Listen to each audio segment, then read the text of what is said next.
Hey, welcome to Find My Wings. This is Jesse. I'm going to be doing another part here. So this is for the Scion FRS, Toyota 86, GT86, and Subaru BRZ. So this is the Grimmspeed license plate relocator. In my country, we're required to have a front license plate. Not a big fan of it being right in the middle of the car. A friend of mine has an M2 factory installed at the actual tow point, and looks great. I really liked it. I thought it would be a nice little touch to add with the fog lights and a couple other things that we're going to do over the years. I'm going to install this Grimmspeed license plate relocator. The first thing that we're going to need, and I guess overall the tools that we're going to need, is a 3mm Allen key, a 5mm Allen key, a 10mm socket, 10mm socket, and a 17mm socket. To take off too much of your paint in the process here. And what you get is this little bracket. You just fold it in and pull it out, and now this is completely separate. We're going to take this, we're going to try to feed it in.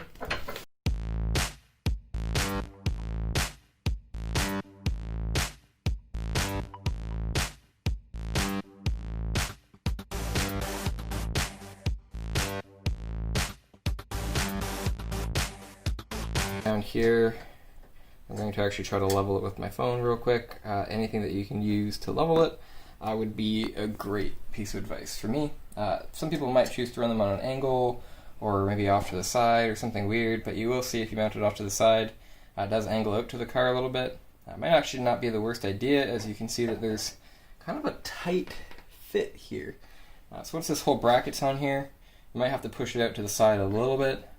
And so I'm actually going to go out to the side just a little bit already, but not too much, because with road laws we are looking to have this car visible completely from the front.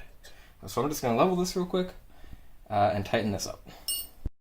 Okay, for the next step we're going to actually get the license plate bracket here and the two medium-sized bulbs that we have. And so you can have a lot of freedom here. You could mount it all the way out to the edge if you really wanted to. You could actually angle it maybe between two of them if you wanted. I am not that hot boy, so I'm going to go right in the middle.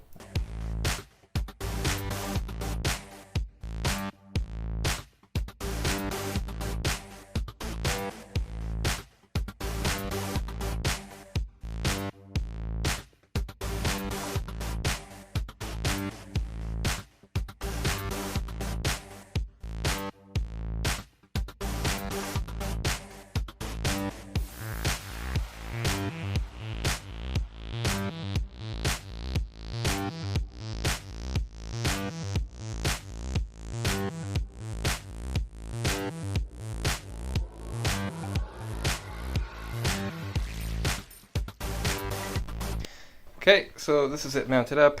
If we actually zoom out from the car, it really opens this grill up a lot. I'll do a shot of it out of the garage here. We've got a lot of crap around. But going down, you can see that it's good clearance.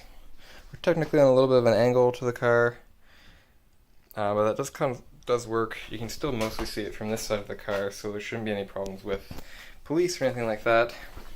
Mounts up safely, and it doesn't really overlap with anything. If anything, once I install my fog lights, it might end up going up to the right a little bit more, but for now, this works great, and I think it looks a lot nicer. So this is really what it looks like with our license plate relocator on. I do like that position a lot more. It kind of gets it out of the way, and I was never really sure about this area up on the bumper. It doesn't really do anything, so really it kind of covers that up. Probably adjust the angle a little bit, just to make sure that it fits the rest of the angles on the car, but otherwise I think it does look nice. And I think at the end of the day this is worth it. You can see we got good hardware going on here. Not something I'm worried about running all year round. And to me this is definitely worth it for the aesthetic and just to get it out of the way of the air here. So it looks cool. We'll wait for these little toe points to go away, or little mounting points to go away. Over time they'll be a little bit less visible as it gets washed, waxed, dirty, washed again, etc. So definitely something I'm into. Really up to you, personal taste. Not really much of a performance difference or anything like that, so cool for the money. Thanks for watching, and we'll have a lot more videos about what we're doing to this car over time. And you can see we do use it.